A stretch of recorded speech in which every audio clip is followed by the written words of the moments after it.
Annihilator, are you really just an evil spirit in my head, waiting for the right moment to force me to do your bidding? Ooh, I hope so. Let's try it. Slap yourself in the face. Slap yourself in the face. Slap yourself in the face. Slap yourself in the face. Guess not. Ah, nuts. I am Doomsvince, and this is day 164 of Spawn Year.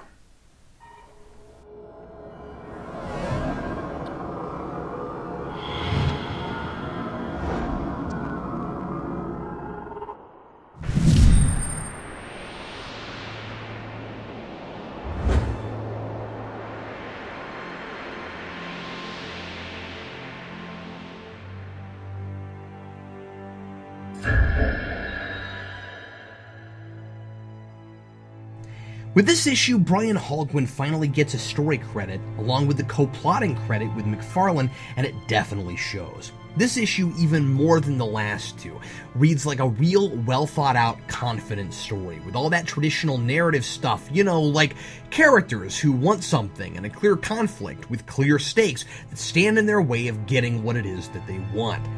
There are threads and subplots introduced earlier that, judging this book by the seat of its pants standards I was accustomed to, I had no expectations of seeing it return back to, but here they are. Specifically, that writer guy from a couple issues ago. He's back and looking into Spawn. This story certainly isn't Bill Shakespeare or anything, despite the cover, but it has a logical, followable sequence of events. What's going on makes sense, and I finally feel like I have something to work with. The exterminator may be dead, but people are still dying, this time by the hand of an unfortunate preteen who was possessed by Billy Kincaid's ghost to shoot up his church, which is really sad, killing his family and his pastor. I really feel for this kid, and I'm impressed for Holguin for making that happen. Spawn is beginning to feel the heat, like an untrained chef in a busy kitchen. He's completely in over his head, and with all his powers, that's the one thing, ironically, he really needs to learn how to use right now. His head. Cog has done some more research with his ancient tomes of spawnness and learned that the mark these unwitting killers were all branded with signifies possession of an evil spirit that's harvesting good souls for hell. The spirit forces them to kill, and then when those souls die, they go to hell to be punished for the sins their bodies committed, but that they're not truly responsible for. A loophole hell is found in the imperfect law of the afterlife. I think the idea of hell as a prison and a flawed system in denial is fascinating, and a more concrete example in this exploration of a heaven and hell that aren't as black and white as mankind has been led to believe than we've ever gotten. I also like all the implications this has for Spawn and the way he's been conducting himself since the beginning. Holguin might be on his way to fully addressing Spawn's carelessness and tendency to act based on nothing but negative emotion. Could it be that this, after all this time, will be the opportunity Spawn takes to improve himself? The cover could be interpreted as a visual representation of his stubbornness paralleled with Hamlet's, but all of this is convincing evidence that Holguin recognizes how static Spawn's character progression has been, and that the stories have been spinning around in circles because of it. Sam and Twitch's reputations weren't the only casualties of Spawn's reckless choice to gruesomely string Billy up in their office way back in issue 5.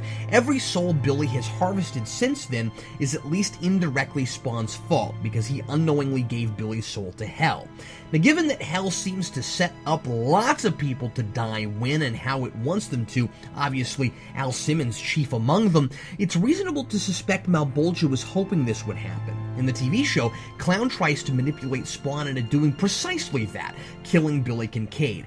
Even though that act was totally brash and irresponsible, I can't hold Spawn totally accountable. Certainly he had no way to know so early in his amnesiatic state that he was giving Bolgie a new, useful soldier. But 75 issues later, he's learned nothing, and Holguin creates astounding parallels between Kincaid and Sarah's deaths to illustrate that. Both are done impulsively, both are at the expense of Sam and Twitch's well-being, and both are done in sickeningly poetic ways, making it clear that Spawn feels perfectly validated and confident that he's serving justice, oblivious to the damage he's causing.